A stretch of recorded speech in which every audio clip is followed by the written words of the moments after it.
Hey guys, this is Pablo with Meditation Amsterdam, and in today's video I want to talk about the topic of the relationship between hopelessness and surrender, and the realization, or rather the insights from which real surrender comes, and the relationship towards our ego and our sense of self.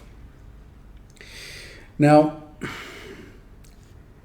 this all starts with the process of self-inquiry that I've been discussing in the past, and this notion that in order for self-realization to arise, we must observe our sense of self relentlessly. Now, in the beginning of that observation process, we believe that we are a self observing our patterns. When enough time has elapsed, we start to identify as this observing background, as the witness that is observing things, only to come and realize eventually that that witness is made up, that there is no such thing, that fears are fearing in and of themselves, that worries are worrying about themselves, that happiness is enjoying itself, that thoughts are thinking themselves, but that there is no worrier, fearer, or thinker behind them, nor is there a witness to them. They are actually witnessing themselves. There is a luminous apprehending capacity of the mind that is doing the knowing of these phenomena, and they are all states of mind. And this is the most important part about it. See, they pretend that there is an implied self behind them, but when searched for, that self turns out not quite to be there. Now, as time goes by and this process progresses, we come to a very humbling and, in the face of it, hopeless state of mind or realization. And that is that because all these states of mind are arising on their own, there is no capacity to change them from the perspective of an individual will, because there is no individual.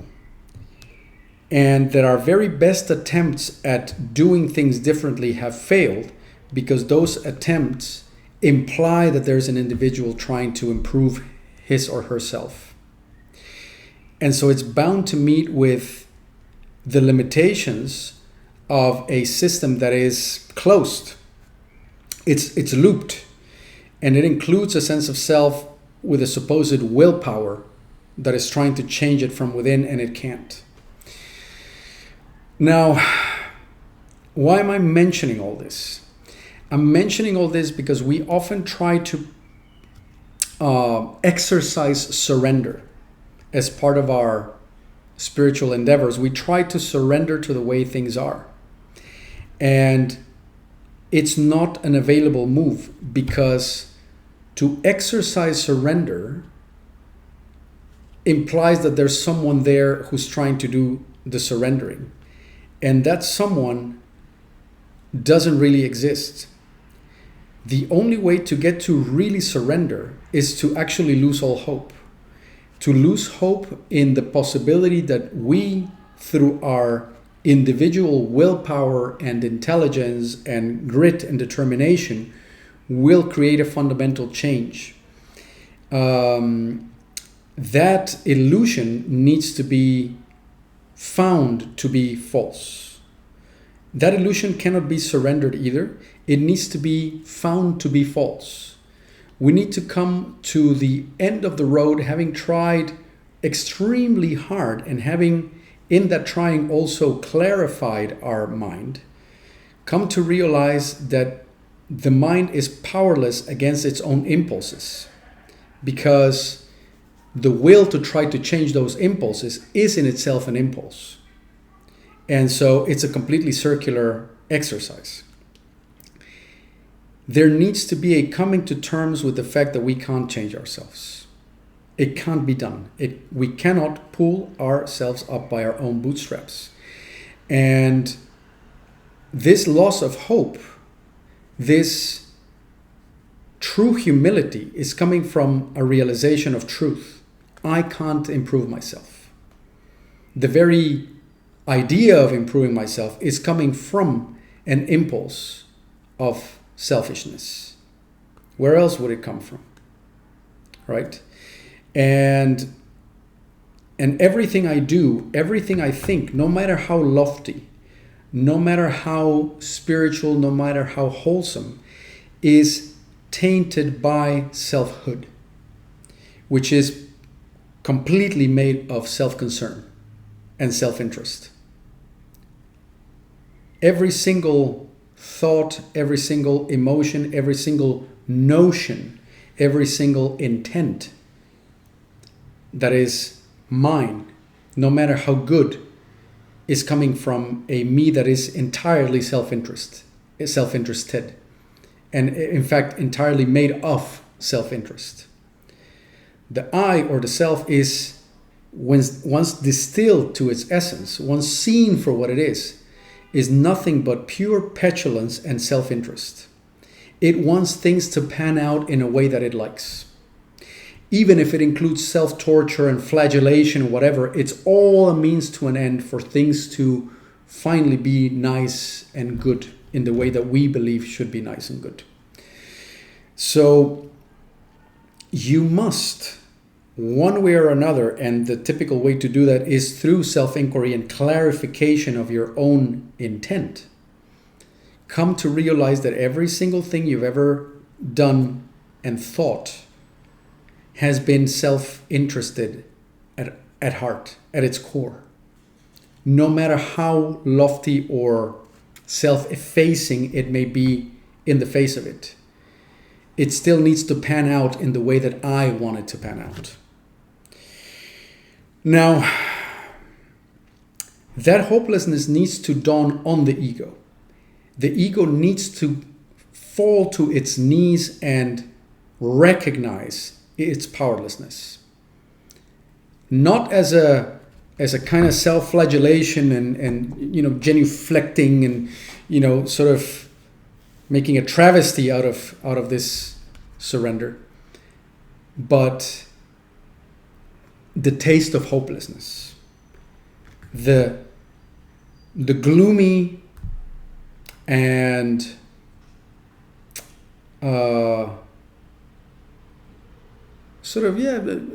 gloomy and sort of downy realization of saying, okay, I get it. I've tried it all. I really, really get it now. In my bones, I now understand that what little happiness I've had has been in spite of myself, and that I can't change myself. I can't. I've been trying everything. All my intellect, all my energy devoted to happiness and self-preservation, failing at every turn. And whilst to the ego that is a hopeless scenario, it is the very surrender that puts us in touch with a vulnerability and an openness of heart that needs to be broken open. The heart needs to break open through that realization. The petulant child needs to realize that it can't do it. I was out with some friends and their kids on the boat yesterday, and children act as if they are omnipotent. Let me take care of it. I'll do this. I'll jump into the water, do whatever. Don't need you. When the reality is they're completely helpless in practice.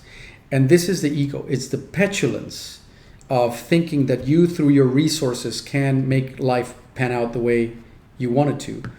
When in reality, as a system, you are the outcome of infinite causes and influences, and in an inexorable dance with them. Now, having realized that we are a bundle of petulant self-concern, which gets really irritated and becomes rather nasty when it doesn't get its way. Humility is the only natural response to that. So from hopelessness comes actual humility. From our heart having been broken at our own helplessness. That's real humility. Everything else is just an act, really. An act that we enact so that we can get our way eventually. And having come to realize this comes a certain willingness to see things for what they are and to face them for what they are. And the moment this happens, we gain that extra degree of detachment from the very ego that was supposedly trying to act in a non-attached way, that was supposedly trying to surrender, and that was supposedly trying to become enlightened. And to see the ego fully for what it is and come to the realization that I am nothing but a bundle of petulance and self-concern, to see that clearly is the disidentification that we've been looking for all along. In other words, that's the move. It's a move of clarifying by seeing our entire sense of self as nothing but toxicity and petulance and self-concern. And to see it clearly for what it is means that we have clarified the sense of self. That entire shadow that feels like I, which in reality was nothing but petulance and self-concern, has now come to the foreground. And therefore we can see the sense of self clearly for what it is, and that is the disidentification that we were looking for all along. Now, this is a painful process because the sense of self will hijack our awareness all the time. But as you go through this, you start to get glimpses of what things are like when the self-concern is allowed to be fully seen and accepted as nothing but a state of mind, which purports to be self when it's unclear. When the shadow stays as shadow, it feels like self. When the shadow is brought to the foreground and the ego is forced to its knees through the acceptance of its powerlessness and its hopelessness and its self-concern and its petulance, then the full admission of petulance at our core is to bring the shadow to the foreground. The full admission of self-concern in everything that we have done and thought is to bring the shadow to the foreground. And that bringing the shadow to the foreground is the very move and the only available move that allows for disidentification for the ego and putting the ego in its place. It has never been about killing the ego. It has never been about improving the ego, because the intent to improve is an egoic intent. The intent to kill or to disidentify from the ego is an egoic intent that comes from self-concern and the desire for things to pan out in the way we want. But to admit that this is the case is a move of awareness. To admit that we are nothing but a bundle of self-concern is in itself a move towards clarity. So the more we are observant and watchful, and the more relentless and unforgiving, and Gurdjieff used to have a very good word to describe this. He said that we needed to be ruthless with ourselves. The more ruthless we are at recognizing that behind every thought and intent of our mind, there is self-concern at heart, the more willing that we are to recognize this. Ironically, the clearer self-concern comes to the foreground as not self. Self-concern is only concerned about itself. But there is no real self behind it. It's just a state of mind. So eventually we get to see self-concern as not I. We get to see self-concern as just another state of mind. But in order to do that, we need to be ruthlessly honest about the fact that we have thus far been nothing but self-concerned and petulant. And hopeless in the sense that we can't change that directly. It can only be changed through admission that this is the case, full surrender to this fact, and clarification of all our self-concerned tendencies, which is all of them, okay, 100%, that creates the space for no self to arise. Because we realize ourselves, in admitting our self-concern, we realize ourselves as that which is, or that which has the capacity to shine the light on self-concern or the ego. And it is the only available move. There's nothing else. Because everything else, every tactical thing, everything else that we do will be tainted already by selfhood. Selfhood will taint even the loftiest of intentions. So it's the I that's always the problem, as usual. And that is not to say that all the practices have no purpose, because practices prepare the nervous system to be stable, equanimous, and clear enough for these realizations to arise. Without that clarity, that